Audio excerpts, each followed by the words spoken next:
کہ information domain میں بھی بہت زیادہ کام ہو رہا ہوتا ہے ڈس انفارمیشن کو لے کر۔ عام شہری جو ہے، پاکستانی جو عوام ہے، ایک شہری کے اوپر پوری ذمہ داری آتی ہے کہ وہ اس صورتحال کے اندر بڑی بھرپور ذمہ داری کا مظاہرہ کرے اور کوئی بھی ایسی ان ویریفائڈ معلومات جو ہیں وہ آگے فارورڈ نہ کی جائیں جس کی تصدیق نہ ہو سکتی ہو، جس سے کسی قسم کا نقصان بھی ہو سکتا ہے، چونکہ دشمن کی طرف سے بے انتہا ڈس انفارمیشن پھیلانے کے لیے پوری حکمت عملی کے ساتھ کام ہو رہا ہوتا ہے۔ ڈسکشن میں آگے بڑھیں گے، بات کریں گے عادل سلطان صاحب سے۔ سر یہ بتائیے گا کہ اب پاکستان کے طرف سے جو جوابی وار ہونا ہے، کیا لگ رہا ہے کہ بھارت کا جو اٹیک تھا اس سے پاکستان کا جواب جو ہے وہ کتنا مختلف ہو سکتا ہے، یا پھر اسی ٹرینڈ وہی اسی طرح کا فالو ہو سکتا ہے؟ ظاہر آج کل کے جو جدید وارفیئر کے اندر جو ایک ٹرینڈ ہے، پاکستان اس کو فالو کرے گا یا پھر سرپرائز ہوگا اس بار بھی؟ جی، اگر آپ نے سٹیٹمنٹس فالو کی ہوئی ہوں ہمارے ملٹری لیڈرشپ میں کافی مرتبہ 2019 سے ہم سن رہے ہیں کہ ہمارا ڈاکٹرین جو ہے کنونشنل لیول پہ ہم جب بات کرتے ہیں کوئڈ پرو کو پلس کی بات کرتے ہیں، جی ہاں، تو یہ خالی کوئڈ پرو کو نہیں ہوگا، پلس ہوگا، سرپرائز پلس ہوگا، یعنی کہ سرپرائز صرف نہیں ہوگا، سرپرائز بھی ہوگا، انٹینسٹی میں بھی ہوگا، اسکوپ میں بھی بڑا ہوگا، بیکاز یہ اگر کوئی پرو کو خالی ہوتا تو پھر مینس کہ جو انڈیا کر رہا ہے اور ہم بھی اسی طرح سے رسپونڈ کر دیتے، تو وہ ہم ان کی ٹرمز پہ نہیں چلیں گے۔ اور 2019 میں ہم نے ڈکلیئر کر دیا تھا، اور ابھی بھی جو اسٹیٹمنٹس آ رہی ہے اور پھر پبلک پریشر بھی ہے، تو گورنمنٹ نے جس طرح سے اپنا ریزالو شو کیا ہے، ملٹری لیڈرشپ نے بھی کیا ہے، اور کل ایک اس کا ڈیمونسٹریشن تھی، کیونکہ کل کا جو تھا ہم نے جو جہاز گرایا وہ تو خالی ڈیفینس تھا، ہم نے ابھی تک تو رسپانس دیا نہیں ہے، تو رسپانس جو ہے میرے خیال سے وہ کافی ہوگا بڑا اس سے، یہ صرف ہم اس کا جواب کوئی پروکو میں نہیں دیں گے۔ صحیح ہے، یعنی کہ سرپرائز نہیں ہوگا، پاکستان کی طرف سے سرپرائز پلس دیا جائے گا۔ اب وہ میزائل یا راکٹ اٹیکس ہوتے ہیں، یا ہم ایئر پاور یوز کرتے ہیں، یا پھر جو ہے ہماری گراؤنڈ فورسز جو ہیں وہ انکرجنس کرتی ہیں، اس حوالے سے طے ہونا ابھی باقی ہے، لیکن یہ تو طے ہے کہ جو جواب ہے پاکستان کا وہ بڑے اسکیل پر ہوگا۔ سلمان غازی صاحب بات کر رہے تھے ہم جو انفارمیشن ڈومین میں، اس پہ آپ بھی بات کرنا چاہتے ہیں۔ جی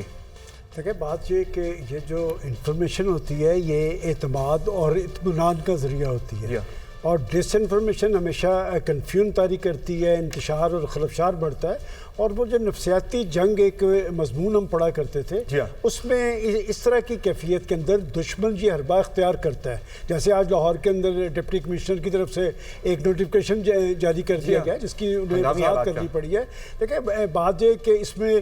پاکستانیوں کو زیادہ اپنی آنکھیں کھلی رکھنے کی ضرورت ہے، اور سب سے اہم بات یہ ہے کہ میرا خیال ہے زیادہ ماحول ڈس انفارمیشن کا اس لیے طاری نہیں ہو رہا کہ اس وقت کمیونیکیشن گیپ کوئی نہیں بن رہا۔ آئی ایس پی آر بھی آ رہے ہیں ٹی وی پہ، پاکستان کی پولیٹیکل لیڈرشپ بھی، اور سب سے اہم بات یہ کہ قومی اسمبلی کا اجلاس ہو رہا ہے، اور میں سمجھتا ہوں کہ ہم ہمیشہ سمجھتے تھے کہ شاید پارلیمنٹ کو اتنی اہمیت اور حیثیت نہیں دی جا رہی، لیکن 22 اپریل کے بعد میں دیکھ رہا ہوں کہ جو بڑے فیصلے ہیں ان کا اعلان پارلیمنٹ کے فورم سے ہو رہا ہے، لہٰذا اس کیفیت کے اندر جب ہم یہ کہتے ہیں بڑے فخر سے کہ اتحاد اور یکجہتی ہے، وہاں پر ڈس انفارمیشن کے خاتمے کے لیے اداروں کو بھی اپنا کام کرنا چاہیے اور پاکستانیوں کو بھی اپنی آنکھیں کھلی رکھنی چاہیے۔ صحیح ہے۔ حسن عسکری صاحب جی، میرا خیال ہے کہ بالکل یہ بات جو کہی گئی ہے وہ بالکل صحیح ہے کہ انفارمیشن اور ڈس انفارمیشن میں ایک تمیز کرنے کی ضرورت ہے، خاص کر سوشل میڈیا کے اوپر جو بھی خبر آپ کو ملتی ہے اس کو آپ دیگر جو قابل اعتماد سورسز ہوتے ہیں ان کی بنیاد پہ ان کو ویریفائی کریں، اور ویریفائی پھر یہ ہے کہ تھوڑی سی لاجک اور عقل کا بھی استعمال کرنا ضروری ہوتا ہے کہ کیا جو چیز آپ دیکھ رہے ہیں یا جو چیز آپ تک پہنچ رہی ہے ریومرز کے ذریعے جو ہے وہ کس حد تک جو ہے عقلی تقاضے جو ہے وہ پوری کرتی ہے۔ اور اس سلسلے میں جب حالت جنگ ہو جیسا اس وقت ہمیں نظر آ رہا ہے، اس قسم کی جو جھوٹی چیزیں جو ہیں، پریشان کرنے والی چیزیں جو ہیں وہ چلائی جاتی ہیں خاص پالیسی کے تحت، تو اس لیے میں تو یہی سمجھتا ہوں کہ جو بھی آپ کو انفارمیشن ملے اس میں آپ کو پریشان ہونے کی ضرورت نہیں ہے، اس کو آپ فوری طور پہ ویریفائی کریں، اور اگر وہ ویریفائی ہو جاتی ہے ایک قابل اعتبار ذرائعوں سے،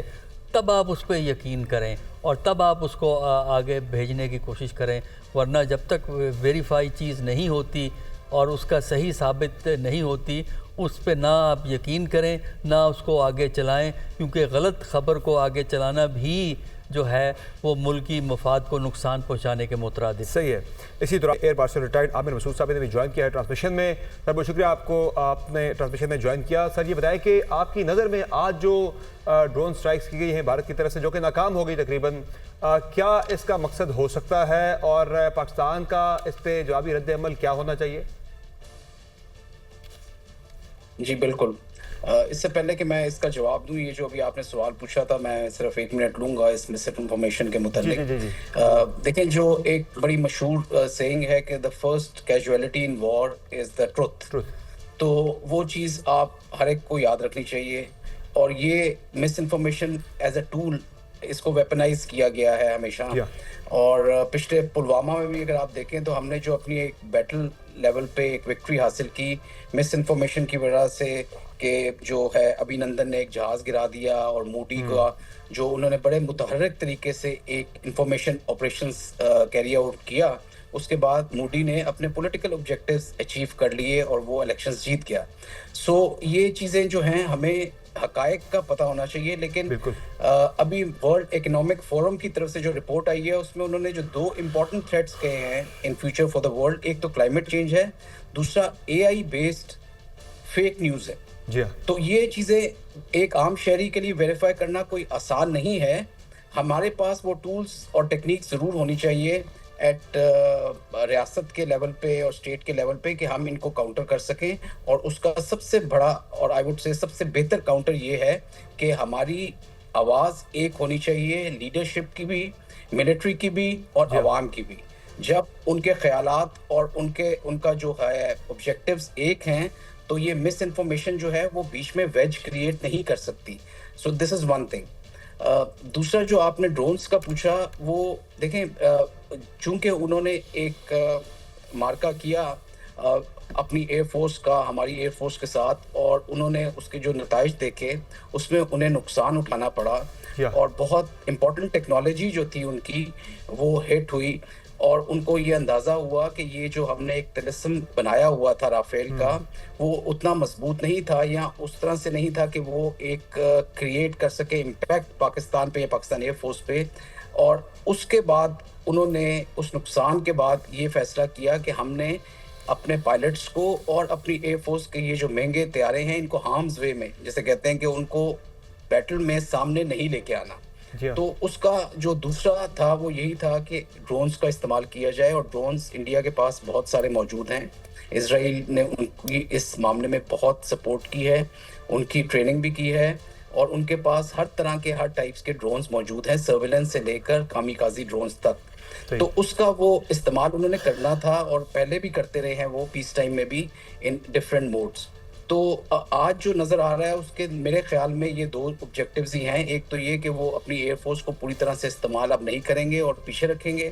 ڈرونز کے تھرو وہ ہمارے ایئر ڈیفنس سسٹم کو بھی ٹارگٹ کرنا چاہیں گے، اور کافی ساری ملٹری اور کچھ شاید اکنامک انسٹالیشنز کو بھی ٹارگٹ کریں، اور اس سے وہ ایک فیئر کریٹ کرنا چاہیں گے پاپولیشن میں، پلس وہ یہ چیک کرنا چاہیں گے کہ ہمارا رسپانس کیسا ہے، اور کچھ چیزوں کو وہ جانچنا چاہیں گے تاکہ وہ سبسیکوئنٹلی اس کو استعمال کیا جا سکے۔ اور آخری طور پہ میں یہ سمجھتا ہوں ذاتی طور پہ ایز این انڈیپینڈنٹ اینالسٹ، کہ کبھی کبھار کوئی چیزیں وہ دشمن آپ کو دکھا رہا ہوتا ہے لیکن حقیقت میں کچھ اور کرنا چاہتا ہے، تو یہ ڈسیپشن کا ایک ٹول بھی یہ ڈسیپشن کا بھی ایک ٹول ہو سکتا ہے۔ بالکل، یہ جو ڈرون ٹیکنالوجی ہے یہ ڈسیپشن کا ٹول بھی ہو سکتا ہے۔